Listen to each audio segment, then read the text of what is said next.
ഞാനിവിടെ ഞാൻ PGക്ക് ജോയിൻ ചെയ്തപ്പോൾ സാറിന് എന്നെ ഓൾറെഡി അറിയായിരുന്നു. സാറ് ആദ്യം തന്നെ എന്നോട് കണ്ടപ്പോൾ ചോദിച്ചത് ഞങ്ങൾ ഇവിടെ ഫുട്ബോൾ ടീം ഇറക്കുന്നുണ്ട് ഗേൾസിന്റെ, വരുന്നോ എന്നൊക്കെ ചോദിച്ചു. അപ്പോൾ ഞാൻ ഹാൻഡ്ബോളിലായിരുന്നു കൂടുതൽ കമ്മിറ്റ്മെന്റ്സ് കൊടുക്കുന്നത്. അപ്പോൾ ഹാൻഡ്ബോൾ അങ്ങനെ അതിലൊക്കെ പോയിട്ട് പിന്നെ ഫുട്ബോളിൽ വന്ന് ഫസ്റ്റ് ഇയർ നിഖിലിന്റെ ക്യാമ്പായിരുന്നു.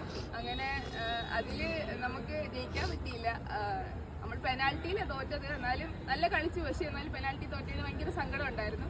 സെക്കൻഡ് ഇയറിൽ ജെഫിനാണ് ക്യാമ്പ് എടുത്തത്. പിന്നെ അപ്പം ജെഫിന്റെ ക്യാമ്പിൽ അത്യാവശ്യം എന്നും വരും. അങ്ങനെ നല്ല ക്യാമ്പൊക്കെ എടുത്ത് ജയിക്കണം എന്ന് ഭയങ്കര വാശിയുണ്ടായിരുന്നു. കാരണം എന്ന് വെച്ചാൽ സെക്കൻഡ് ഇയറിൽ പാസ് ഔട്ട് ആയി പോകും. അതിന് മുമ്പേ കപ്പ് PKവിന് കൊടുത്തിട്ട് വേണം പോകാൻ എന്നുള്ള ഒരു ഇതുള്ളതുകൊണ്ട് ജയിക്കണമെന്ന് നല്ല വാശിയുണ്ടായിരുന്നു. അങ്ങനെ സെക്കൻഡ് ഇയറിൽ ക്യാമ്പിൽ ജയിക്കാൻ പറ്റി, കളിച്ച് ജയിക്കാൻ പറ്റി, കപ്പ് കൊടുക്കാൻ പറ്റി.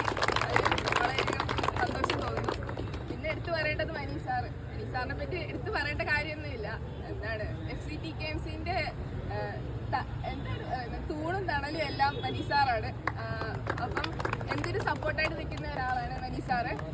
പിന്നെ പറയേണ്ടത് ഗോപൻ സാറിനെയാണ്. ഞാനിപ്പം പ്രാക്ടീസിന്റെ സമയത്ത് നല്ലപോലെ കളിച്ചില്ലെങ്കിലൊക്കെ ഗോപൻ സാർ എന്ന് ഇടയ്ക്കൂടെ എന്നോട് പറയും, കുറച്ചുകൂടി അടിക്കാൻ കേട്ടോ, കുറച്ചുകൂടി നല്ലപോലെ പ്രാക്ടീസ് ചെയ്യാൻ കേട്ടോ എന്നൊക്കെ പറഞ്ഞു തരും എനിക്ക് എപ്പോഴും. ഞാൻ മിസ്. പിന്നെ അതുപോലെ എൻ്റെ ഗേൾസ് ടീമിനെ ഞാൻ വളരെയധികം മിസ് ചെയ്യും. ഇവിടുന്ന് പോകുമ്പോൾ എല്ലാവരും നല്ല കമ്പനിയാണ്.